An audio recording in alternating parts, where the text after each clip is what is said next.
All right, now we are going to be going over geriatrics, immune, and endocrine. So we'll start with endocrine stuff. So with this, in a lot of these older patients, endocrine changes have probably happened earlier in life, and they were diagnosed before interventions by us ever really need to become necessary. Some of the more common endocrine-related disorders: Graves' disease, which is related to hyperthyroidism; Addison's, which is related to hypoadrenalism; Cushing's, hyperadrenalism; osteoporosis, diabetes, things like that. Now, with diabetes, of course, this is one of the more common ones that you'll go to. Some of the normal aging processes kind of contributes to the development of diabetes. Now, of course, risk factors play into this. Multiple diseases, family history, genetics, age, diet, being obese or not, having kind of a sedentary lifestyle. All of these things kind of combine into increasing the odds of diabetes. In addition to that, management can become much more complicated when they have other diseases as well, because now it's going to make it harder to manage them without having side effects on one of the other diseases. In the United States, 1 out of every 4 people over the age of 65 has diabetes, primarily type 2. That's a lot of people. All right. With diabetic, of course, the 2 main things we're looking at is hypo and hyperglycemia. Of course, hypo is when the blood levels drop low, and then hyper is when they exceed the normal range. A good bit of your patients are going to run kind of hyperglycemic. I know my husband's grandmother, she's diabetic type 2. She ran like 200 on a good day. That was her normal. She stayed in the 200s, and part of it was that she didn't make the changes necessary as far as the diet and things like that as well. She also had confusion about her medicine.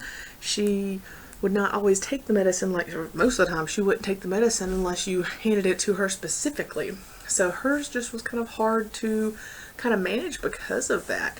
Additionally, some of the warning signs, they may not be able to recognize the warning signs of an impending diabetic issue because they may have some cognitive problems as well. Additionally, some kind of like the changes that happen, the peripheral vascular function, things that are associated with aging can make it kind of hard to look for the signs that we associate with it, like the hypoglycemia, the pale, cool skin, the clammy skin, that kind of stuff, because the skin's not working the same way it used to.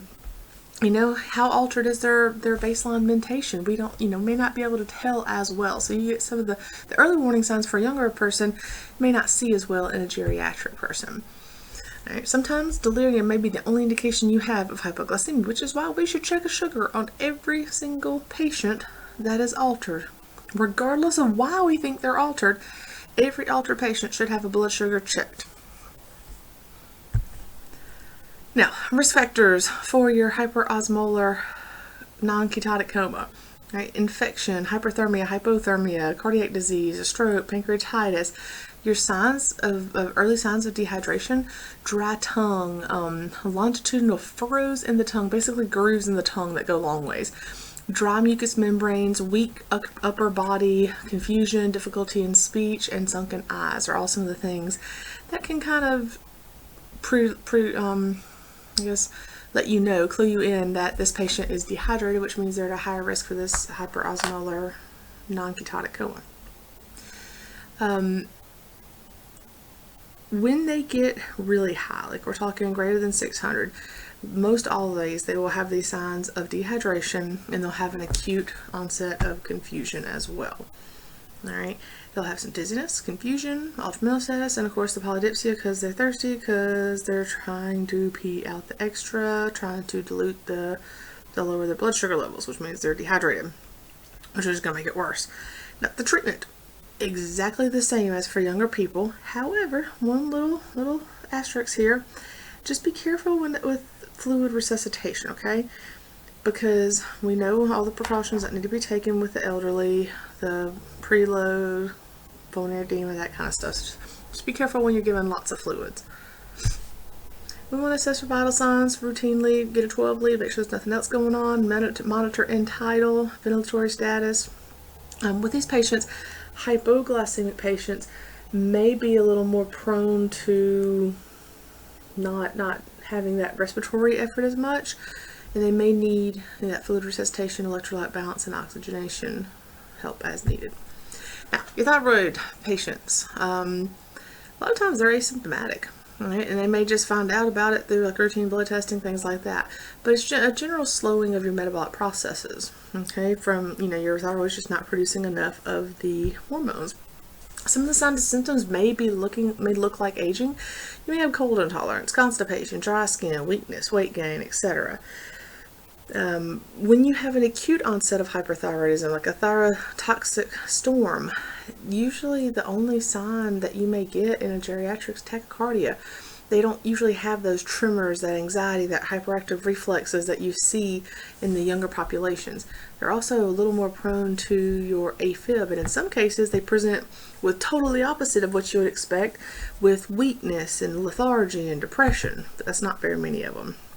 Okay, they may need, if they've got hypoglycemia with this, they may need supplemental oxygen. They may need 250. They may need ventilatory support if they have a decreased respiratory effort. Now, with your immune conditions, immune system is immune system is immune system. The big thing here is that infections can be really severe and really dangerous in older patients, whereas a younger person may be able to deal with it. They're much more prone to sepsis from fungus and bacteria and viruses and other microorganisms in the bloodstream. They may be hot and flushed. They may not have a fever. They may be even borderline hypothermic. They are probably going to be tachycardic, and they're probably going to be tachypnic. All right, the respiratory rate's usually going to be more than 20, pulse rate's usually going to be more than 90, but they may or may not have that elevated temperature.